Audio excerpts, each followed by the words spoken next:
കാട്ടാന ഉൾപ്പെടെയുള്ള വന്യജീവി ആക്രമണങ്ങളിൽ നിന്ന് ജനങ്ങളെയും കാർഷിക വിളകളെയും സംരക്ഷിക്കാൻ സർക്കാർ പ്രതിജ്ഞാബദ്ധമാണെന്ന് വനവകുപ്പ് മന്ത്രി ഷിബു ബേബി ജോൺ. വന്യജീവി മനുഷ്യ സംഘർഷം കുറയ്ക്കാൻ സമഗ്ര നയം രൂപീകരിക്കുമെന്നും മന്ത്രി അറിയിച്ചു. ചാലക്കുടിയിൽ മാധ്യമപ്രവർത്തകരോട് സംസാരിക്കുകയായിരുന്നു മന്ത്രി. വന്യജീവി ആക്രമണങ്ങൾ രൂക്ഷമായ മേഖല സന്ദർശിച്ച ശേഷം സംസാരിക്കുകയായിരുന്നു വനംവകുപ്പ് മന്ത്രി ഷിബു ബേബി ജോൺ. കാട്ടാന ഉൾപ്പെടെയുള്ള വന്യജീവികളുടെ ആക്രമണത്തിൽ നിന്ന് മനുഷ്യജീവനും കാർഷിക വിളകളും മറ്റ് സ്വത്തുക്കളും സംരക്ഷിക്കുന്നതിനുള്ള നടപടികൾ സർക്കാർ ശക്തമാക്കുമെന്ന് മന്ത്രി പറഞ്ഞു.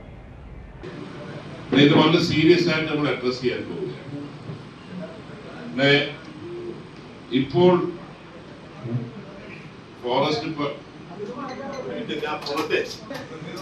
ഇത് ബ്രീഫായിട്ട് നിങ്ങൾക്ക് പറയാനുള്ള നമുക്ക് ചെയ്യാം. ദയവ് ചെയ്ത് ആവർത്തനം ഉണ്ടാകരുത്. നമുക്ക് ആക്ഷനിലേക്കാണ് പോകേണ്ടത്. വന്യജീവി ശല്യം നേരിടുന്ന മേഖലകൾക്കായി വിശദമായ നയം രൂപീകരിക്കുമെന്നും വനമേഖലകളിൽ 24 മണിക്കൂറും പ്രവർത്തിക്കുന്ന മൊബൈൽ സ്ക്വാഡുകൾ സജ്ജമാക്കുമെന്നും അദ്ദേഹം അറിയിച്ചു.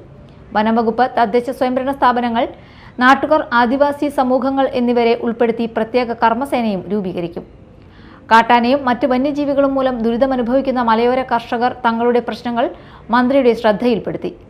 കൃഷിനാശവും ജീവഭയവും ഉൾപ്പെടെയുള്ള വിഷയങ്ങളിൽ കർഷകർ ആശങ്കയറിയിച്ചു. മന്ത്രി Roji M John, Benny Behanan MP, Saneesh Kumar Joseph MLA, ജില്ലാ collector Shikha Surendran, SP B Krishnakumar, വനംവകുപ്പ് ഉന്നത ഉദ്യോഗസ്ഥർ, ജനപ്രതിനിധികൾ എന്നിവർ സന്ദർശനത്തിലും ചർച്ചകളിലും പങ്കെടുത്തു. Media time, Chalakudy.